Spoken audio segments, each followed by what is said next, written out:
A crashing company has the potential to make you rich or make you broke. This strategy is called catching the falling knife, and in this video, I'm going to try to catch the knife. The reason this strategy can work is because of fear. Fear is one of the strongest emotions that causes stocks to be mispriced. That's because people are scared, they see the price falling, and they just keep selling and selling, regardless of whether the stock is fairly valued or undervalued. They're just scared and they're running for the hills. An example of where this worked is Carvana. Carvana was $350 per share, and then a year later, they were $8 a share, and people thought this company was going out of business because people did not think they could afford to pay off their upcoming debt payments. But Carvana was able to restructure. They still had demand in their business model. They were still going to be a profitable company, and thus investors who invested down here at $5 per share are now rich because it is over $400 per share. But there are also plenty of examples where catching the falling knife ended up cutting your hand. In 2017, Sears was trading for $13 a share, and then less than a year later, they're down here at 20 cents. People thought they could get rich buying Sears, but the problem with Sears was different. People were not going to the mall as much. Amazon was taking over. There were structural reasons why Sears was in trouble. It wasn't just a temporary or cyclical problem. Understanding the difference between short-term pain and structural failure is the key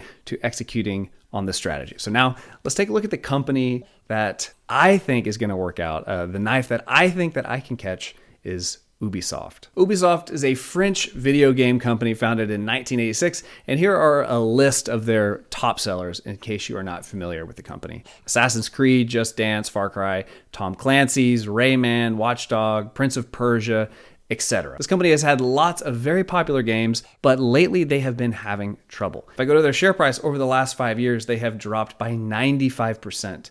Back in 2021, they were up at $84 a share, and now they're all the way down to $4.37. Now, the question here is, do we have structural problems, permanent problems with Ubisoft, or is this something that they can turn around?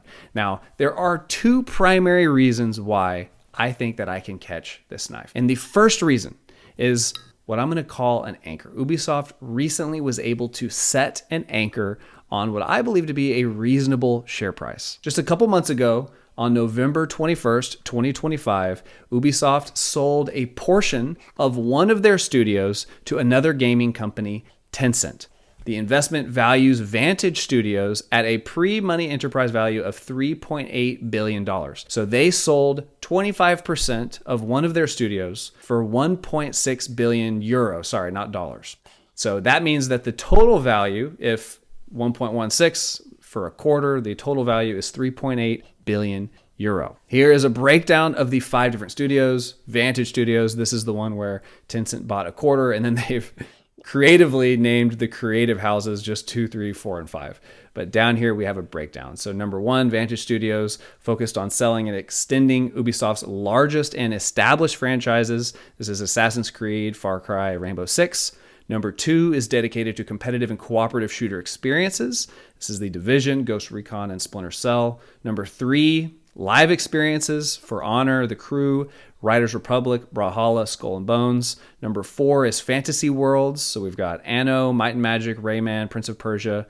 And then number 5 is casual and family-friendly games. Idle Miner Tycoon, Just Dance, Hungry Sharp, Ketchup. So I'm not familiar with all of these, but they have 5 different studios, and they just sold a quarter of Studio One, which values Studio One at 3.8 billion euro. In US dollars, that's about $4.5 billion for Studio Number 1, Vantage Studios. Now, what is their current market cap? If I go to Ubisoft and I look at their current market cap, it's only $588 million. So the entire company is worth $588, and yet one of their 5 studios is worth $4.5 billion. That's like a 7x increase in share price for just one studio. So in my mind, unless these other 5 studios have negative value, then this company is underpriced. So this is what I'm talking about when I say that this company has set an anchor. And it's not like this was a transaction that happened years ago. This was in November of 2025. Tencent, another gaming industry, saw value in Ubisoft and agreed to pay the price that it did for a portion of the one studio. So In my mind, this sets Ubisoft's value higher than what it currently is. I'm not going to say what I believe the value to be yet, but it seems like the anchor has been set for at least 7 times the share price, unless these other studios have negative value, which is possible. So the next step 2, is doing a discounted future free cash flow valuation of Ubisoft. I like to focus on free cash flow when valuing a company because free cash flow is the chunk of money that gets returned to shareholders. It can be used for paying dividends, share buybacks, or it can be used to grow organically or inorganically. It could also be used to pay off debt. So free cash flow is what I like to focus on when I'm looking at the future prospects of a company. Now, there are 2 major assumptions that I make when performing a discounted future free cash flow assessment on a company.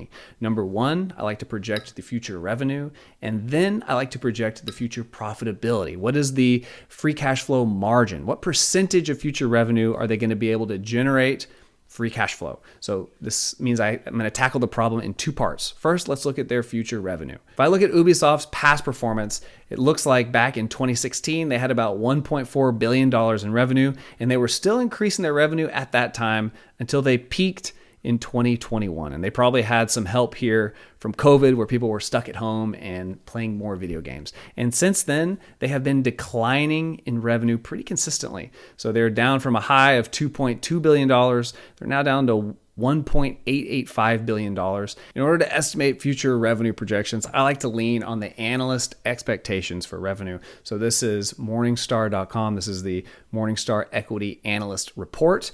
Morningstar puts this company at 5 stars. That means they think it is incredibly undervalued. They put the fair share price at 15 euros, which in dollars is about $18 per share, which represents a massive upside considering the current share price is $4.37 per share. But I'm not as interested in their fair share price valuation. I want to see what they expect for future revenue. If I scroll down here to the bottom, fair value and profit drivers, in line with management's outlook after pushing the release of a title to fiscal year 2027, we project 2026 sales to fall by 20% to 1.5 billion. We expect sales to bounce back to 2025 levels in 2027. We don't expect all of Ubisoft's major releases to disappoint, and the 2025 release of Assassin's Creed Shadows was successful by all accounts. However, we project only 2 to 3% average annual growth through 2035. So what are they saying here? They're saying in 2026, they're expecting a 20% drop in revenue.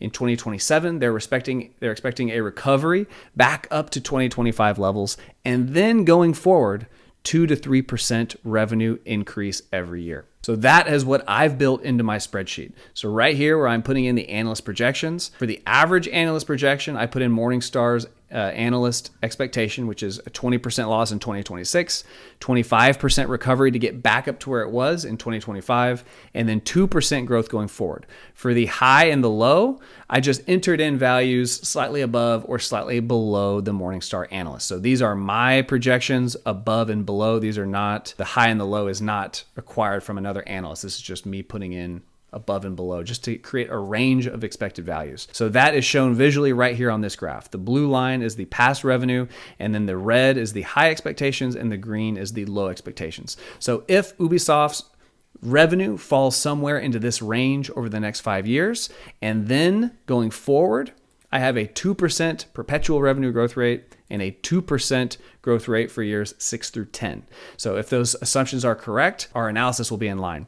But now we still have to tackle the free cash flow margin. So what does the Morningstar Equity Analyst say about that? If I scroll back up to the top, it says that in fiscal year 2026, they are expecting a cash burn of 400 to 500 million euro. So for their free cash flow margin, I will enter in the percentage that creates a 4 to 500 million euro cash burn. And then going forward, they say by the end of our 10-year forecast, we have Ubisoft sales and operating margins returning to fiscal 2024 levels. So they're saying at the end of their 10-year forecast, they're saying they will be as profitable as they were in 2025. So initially, I thought I could find the free cash flow margin by using stockanalysis.com. However, this is incredibly misleading. If I scroll down to the bottom here, they show free cash flow margin of between 18 and 50%, which is a huge free cash flow margin. However, this website, the way it calculates free cash flow is it takes the operating cash flow, which is this category right here, and then it subtracts the capital expenditures, and that's all. However, Ubisoft spends a lot of money on the purchase of intangibles. So this cash burn right here should be going into the free cash flow margin. They are required to spend this money in order to keep up pace. So after factoring in this free cash flow margin as well, if I want to know what their profitability was in 2024, I can go to their most recent annual report, and I can see that their free cash flow in 2024 was $128 million, which gives me a free cash flow margin of about 7 to 8%. So what I've built into my spreadsheet is a negative 30% free cash flow margin. This represents losing $400 to $500 million. And then going forward, returning to profitability in 2027, as stated by the Morningstar equity analyst, and then slowly increasing free cash flow margin up to about 6-7%. Now, over the 10-year period, this means their peak free cash flow margin is going to be about 12.5%, and their average free cash flow margin over the entire 10-year period is about 6.8%. So that puts them a little bit below their expected free cash flow margin of 7% in 2024. It gives them an average free cash flow margin of about 6.8% over the 10-year period. Given that set of assumptions, the average analyst opinion, this is Morningstar's equity analyst report, gives me a potential upside of 95%. That's a fair share price of 8.33. Now, I must be using a more conservative way of analyzing this free cash flow valuation because the Morningstar equity analyst puts their fair share price at $18 per share. But even with my more conservative valuation, I'm still getting a 95% upside. Now, if I use this upper end of revenue projection, then I get a 210% upside. And then if I use the lowest analyst projections, which was really my projection, then I get a negative 58% downside. Given the discounted future free cash flow model, there is a serious, significant upside of a 210% on top of my 8.35% annual return every year. This is the minimum return, and this just refers to my return on top of that, my margin of safety, in other words. The average analyst expectation still gets me a 95% upside. Now, there is still a significant downside. If instead of maintaining 2% revenue growth over the course of these next 5 years, if they are bleeding revenue going forward, then there could be a significant downside of 58%. However, I am willing to risk this potential downside for this significant upside if I couple the fact that they were able to sell just a quarter of one of their studios for $4.5 billion, and their current market cap is just $500 million, roughly. What was it again? Let me pull it up. Ubisoft's market cap, the value of their entire company in the stock market, is valued at $588 million, when the sale of just a quarter of one of their studios suggests a value for that one studio of $4.5 billion. The Morningstar analyst suggests that the free cash flow margin should return to about 7% within the next 10 years. But another way that I can get an idea of potential free cash flow margin is to look at Ubisoft's peers. So one company I could look at is Take-Two Interactive. This company is similar to Ubisoft in that they create immersive single-player games, just like Ubisoft does. Take-Two Interactive is less focused on multiplayer games. If I go to their financials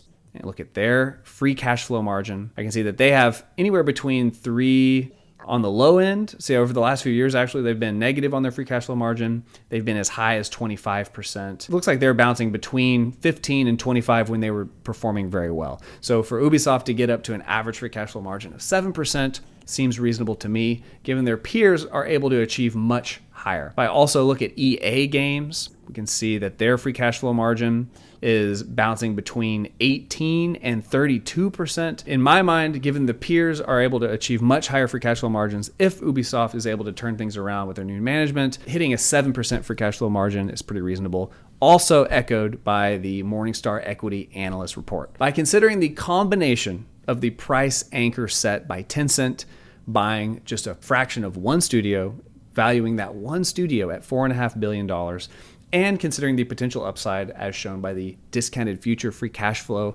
assessment, I think that Ubisoft is worth the risk. I will be investing a small amount of money into Ubisoft because there is, yes, a significant upside, but there is also a significant downside. It is important to maintain a lot of diversification when making investments like this, because as long as I can be correct on average, as long as the majority of my investments turn out okay, then I'll have a strong return. But if I put too much money into just one investment that has a high degree of uncertainty, like Ubisoft does, if that one investment goes poorly, then I find myself losing a significant portion of my portfolio. So mitigating the downside risk is incredibly important with diversification when trying to catch the falling knife. And that's just one way to find potential value companies. If you want a more conservative, less volatile method of finding value companies, then check out this video right here.